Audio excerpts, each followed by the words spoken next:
The doctor didn't look at me. He didn't ask how I was feeling. He didn't say my name.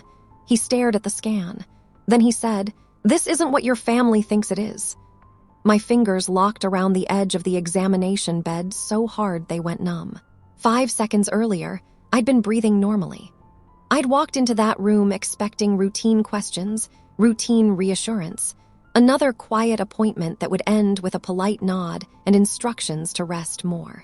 But the silence stretched, heavy, deliberate. The screen glowed beside us. Black and white shapes I didn't understand, but his stillness told me everything I needed to know. Something had already shifted. "What does that mean?" I asked. He didn't answer right away. He reached forward and adjusted the image, zooming in with slow precision. The machine hummed, filling the room with a sound that felt too loud, too final. "This scan," he said carefully, "doesn't match the story that's been told about you." My stomach tightened. "Whose story?" He turned to face me then. His expression wasn't angry. It wasn't kind either. It was measured, like someone choosing words because they knew how much damage they could do. "The one your family believes," he said. The room felt smaller. For weeks, my family had looked at me like I was a problem to be handled, not a person to be heard. Every conversation had ended the same way, with doubt disguised as concern, with advice that sounded more like accusations. He tapped the screen once. "This marker shouldn't be here." He tapped again. "And this one rules out what you were accused of." Accused. The word lodged itself in my chest. "So, there's nothing wrong with my baby?" I asked. "No," he said immediately. "Your baby is healthy." Relief hit me hard, but it didn't last. "What is wrong?" he continued, lowering his voice. "Is that someone decided you were lying before looking at the facts?" My hands started shaking. He pulled a thin folder from the desk and slid it toward me. Inside were charts, codes, clinical summaries written in cold, neutral language. No opinions, no emotions. "This isn't a final conclusion," he said, "but it's enough to justify further testing." "What kind of testing?" I asked. He paused. "A DNA confirmation," he replied. "Ordered officially, logged, documented." The word documented echoed. I thought of my parents' faces when they'd told me to stop embarrassing them, of the certainty in their voices when they said I was confused, of how easily they'd decided my word wasn't enough. "Who will see it?" I asked. He hesitated just a fraction. "Anyone who demands proof," he said. "And trust me, they will." My phone vibrated. I didn't look. The pressure had already started. The doctor stood and gathered his notes. "Once this process begins," he said, "it doesn't stay private. I need you to be prepared for that." I nodded slowly. "I'm not trying to protect anyone anymore," I said. Something shifted in his expression, approval maybe. "Good," he replied, "because evidence doesn't care who doubts you." As he left the room, I stared at the glowing scan on the wall. They thought this was a story, something emotional, something exaggerated. They were wrong. This was documentation. I didn't know it yet, but the next test wouldn't just prove who the father was. It would show who lied first and who helped them do it. My phone wouldn't stop vibrating before I even reached the parking lot. I ignored the first call, then the second. By the third, my chest already felt tight, like the conversation had started without me. I got into my car, locked the doors, and answered. "Where are you?" my mother demanded. "At the hospital," I said, staring straight ahead, a sharp inhale. "Again, I had an appointment. You didn't tell us." "I didn't think I needed permission."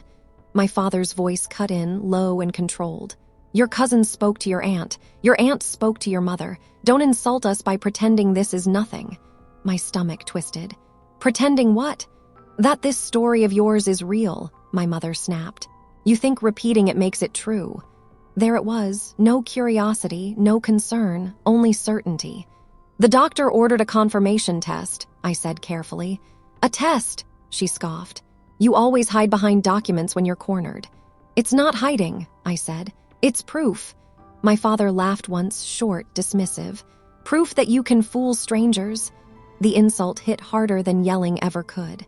Because that's what they meant. You can fool the world, you can't fool us.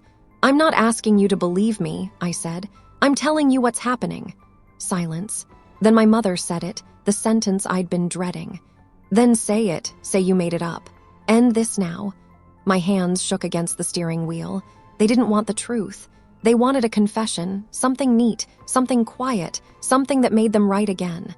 "I'm pregnant," I said, "and I'm not lying about who the father is." My father exhaled slowly. "If you continue this embarrassment, don't expect to come back when it collapses." "So that's it?" I asked. "You want to challenge us," he said calmly. "Then be prepared to stand alone." The call ended. I sat there long after, phone dark in my hand. I didn't think anyone would believe me until people started listening. That thought surprised me, because for the first time I realized something had shifted. They were demanding I stop. The hospital was demanding answers, and those two things didn't point in the same direction. I started the engine. If they wanted silence, they'd already lost. They thought the test would embarrass me. They didn't realize it was the first thing that would protect me. The hospital didn't call to ask permission. They sent paperwork. It arrived the next morning, formal, sealed, and unemotional. No explanations, no reassurances, just instructions. Confirmation testing scheduled. Attendance required. Results logged under medical and legal record. I stared at the letter for a long time before folding it neatly and placing it back in the envelope. This wasn't something I could talk my way out of. And for the first time, neither could they. My mother called that afternoon. Her tone was different now, careful, measured. "We received something," she said, "from a medical office." I said nothing. "They're asking for signatures," she continued. "Is this necessary?" Necessary. The word almost made me laugh. "The hospital ordered it," I said, "not me." A pause, longer than usual. My father came on the line. "You could still stop this," he said calmly, "before it becomes permanent." Permanent. "That decision already passed," I replied. "The moment you decided I was lying." Silence again, but this time it wasn't control. It was calculation. "You understand what this does," he said. "Once records exist, they don't disappear." "Yes," I said, "that's the point." The test itself was quick, clinical, no drama. A nurse verified my name. Another checked my identification twice. Everything logged, everything time-stamped. They didn't ask why my family wasn't there. They didn't need to. When it was over, I sat alone in the waiting area, staring at the floor tiles while conversations murmured around me. Other patients, other stories, other lives quietly documented. That's when my phone buzzed again. This time, it wasn't my parents'. It was a private number. "This is the hospital's legal liaison," the woman said. "I'm calling to confirm delivery preferences for the results." "Delivery preferences?" I asked. "Yes," she replied. "Given the parties involved, we require written confirmation of who receives copies." Copies, plural. "Send everything to me," I said. "Understood," she replied. "And for transparency, once issued, these results may be referenced in corporate or civil proceedings." My pulse slowed instead of racing. "Thank you," I said. That night, my parents didn't call. For the first time since this started, they were waiting.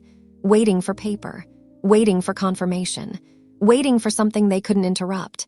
They no longer spoke like people in charge. They sounded like people bracing for impact. They thought the test would stay private. They didn't know the results were already being prepared for more than one audience. The results didn't arrive quietly. They arrived scheduled. An email first. A formal notice with an attachment warning. Then a follow-up call to confirm receipt. Everything time-stamped. Everything precise. I didn't open the file right away. I already knew what it would say. What mattered was who else was receiving it. "Per protocol," the legal liaison explained, "copies have been prepared for all listed stakeholders." Stakeholders. That word landed heavier than the results themselves. By evening, my phone started ringing again, but the tone had changed. My mother didn't sound angry this time. She sounded small. "We were told there's been documentation," she said carefully. "Shared documentation." "Yes," I replied. "With who?" she asked. "With people who asked for proof," I said, "just like you did." A pause, then a shaky breath. "This didn't need to become public," my father said quietly, taking the phone. I leaned back in my chair. "You're the ones who said the truth would collapse on me." Silence. That was when I understood something important. They weren't afraid of the results. They were afraid of where the results had landed. By the next morning, whispers had already started moving faster than phone calls. Not gossip, confirmations. Quiet acknowledgments from people who mattered. The kind that didn't ask questions, only recalculated. I walked into work that day and felt it immediately. Eyes lifting. Conversations pausing. Not judgment, recognition. No one confronted me. No one needed to. Systems had already spoken. My parents didn't come by the house. They didn't demand explanations. They didn't issue conditions. For the first time, they waited. That evening, my father texted a single sentence: "We need to talk, not come home. Not explain yourself, not fix this. Just, we need to talk." I didn't respond, because the conversation they wanted to control the outcome was already over. Later that night, another message arrived.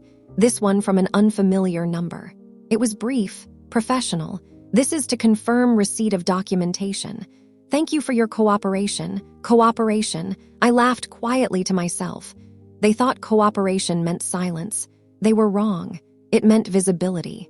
They thought exposure would ruin me. They didn't realize it was the first moment anyone finally saw me clearly. They didn't apologize right away. That surprised me. I'd expected tears, regret, some dramatic attempt to explain themselves now that the truth was undeniable. Instead, there was distance. Days passed, then a week. Silence filled the space where control used to live. When my parents finally asked to meet, they chose a public place. Neutral ground. A cafe we used to go to when I was younger, back when conversations still felt safe. They arrived early. My mother stood when she saw me. She didn't reach out. She didn't smile. "You look well," she said. "I am," I replied. We sat. My father folded his hands on the table like he was preparing for a meeting, not a reckoning. "We read everything," he said. "The documentation, the confirmations." I nodded. "You asked for proof." "Yes," he admitted, "and you gave it." There it was, not "we were wrong," not "we hurt you," just acknowledgement. My mother's eyes dropped to the table. "We didn't think it would go this far." "That's because you thought you could stop it," I said gently. She flinched, not from anger but recognition. "You didn't trust me," I continued. "And when trust was required, you chose control instead." My father exhaled slowly. "We were trying to protect the family." "I was part of the family," I said, "until it became inconvenient." Silence settled between us, not hostile, just final. After a moment, my mother spoke again. "What happens now?" The question wasn't about reconciliation. It was about boundaries. "Now," I said, "my life continues the way it already has, with clarity." They nodded, not eagerly, not gratefully, but they nodded. They didn't ask me to come home. They didn't ask to be involved. They didn't ask for forgiveness, and I didn't offer it, because forgiveness wasn't the point. Understanding was. When we stood to leave, my father hesitated. "You handled this well," he said. "Better than we expected." I met his eyes. "I didn't handle it, I survived it." Outside, the air felt lighter.